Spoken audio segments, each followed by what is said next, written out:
This is the iPhone 8 Plus, and if you did not read the title of this video or hear me say it, you would have probably mistaken this phone for just another 6, 6S or 7 Plus, and I'm not blaming you. It's not until you turn the phone around that you notice that it's indeed the latest and greatest from Apple. That is for another month until the X comes out. So it's a flagship phone released a month before an undeniably better phone from the same company comes out.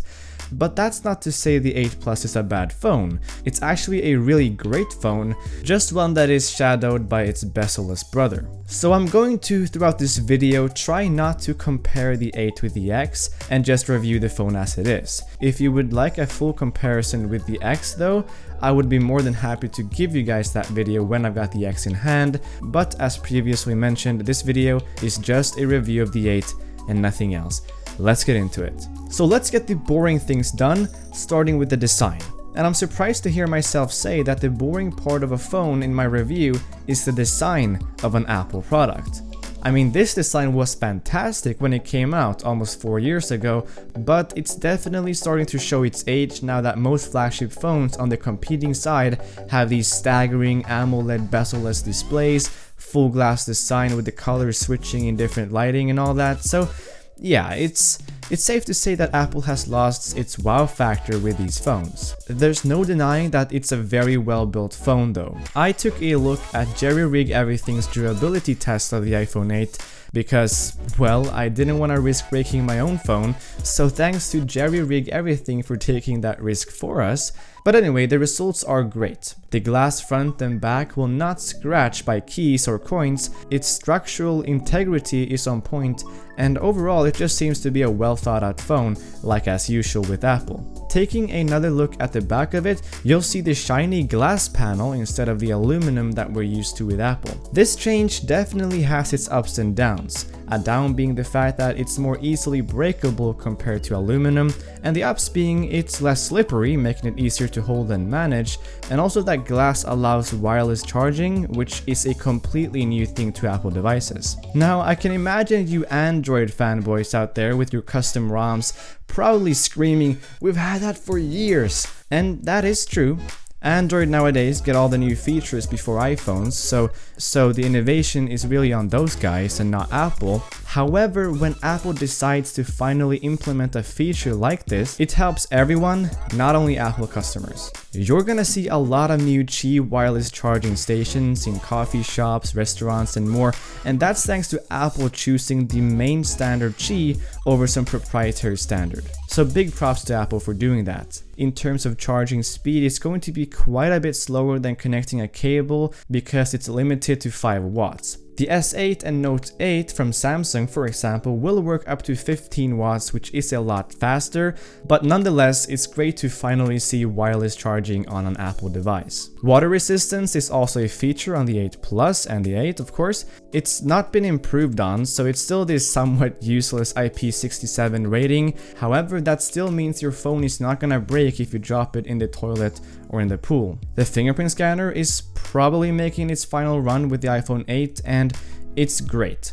No remarks here, it's the best in the business. We've got the same speaker setup as on the 7, which was already pretty good, but I noticed it sounds a fair bit more bassy and punchy, so there's definitely been some kind of improvement here, and that's great. Many new phones nowadays have stopped caring about sound quality, so it's great to see Apple still improving their phone speakers. I also want to mention that the iPhone is a bit heavier now thanks to the glass back, and it's not only on paper, you will notice it, and in my opinion that's great. It makes the phone feel more premium and solid.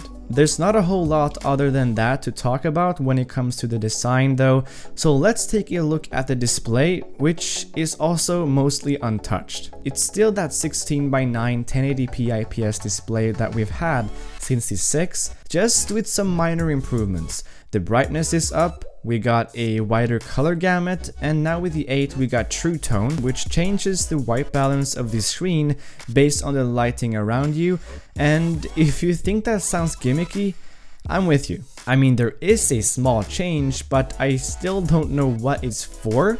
Display quality is good, however next to an AMOLED display, even one with the same resolution like the OnePlus 5, it doesn't look all that stunning, and with the big chin and forehead bezels, it looks even more out of place in 2017. Now let's talk specs, and this is where the big change is. This year, Apple released the all-new A11 Bionic SoC, which is a big improvement even over the A10 from the 7 and 7 Plus. It's now got 6 cores, 2 of them being 25% faster and 4 of them being extremely high efficient ones that are a staggering 70% faster.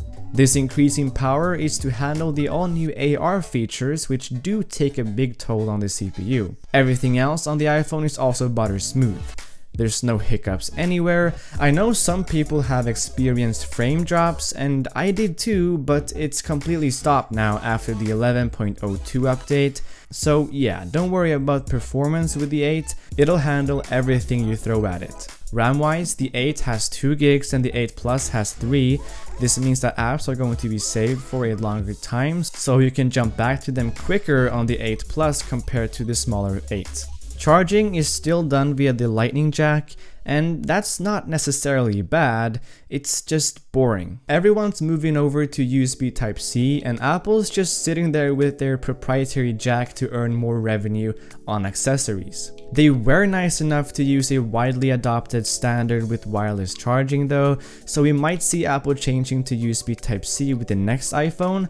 I sure hope so at least. Speaking of charging, the battery life is great, at least on the Plus model. In terms of the 8, I did some research and found out it's not all that great. So if battery life is a big concern with you, get the Plus, you'll thank me later. I got about 7 hours of usage and 9 hours of standby on the 8 Plus on a single day, with about 15% left at around 11 PM. And that includes personal hotspot sharing my cellular for about 45 minutes, lots of social media, mailing, and YouTube video watching. The iPhone also has fast charging now, though you'll have to cough up $75 on the 29-watt USB Type-C adapter and Lightning cable. Once you've got that though, it's lightning quick. In my testing, it charged from about 10% to 60% in just 25 minutes, which is on par with quick charging on the Android side. However, the fact that you need to spend extra to get it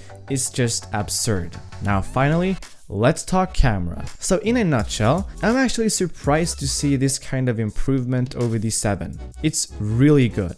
Low light has been improved a bunch, autofocus is extremely fast, and the portrait mode has been greatly improved as well. It can also shoot 4K 60fps video now thanks to the upgrade in processing power. If you're after a phone with a phenomenal camera, the iPhone 8 Plus should make your shortlist. And here are some photos and video samples to back that up.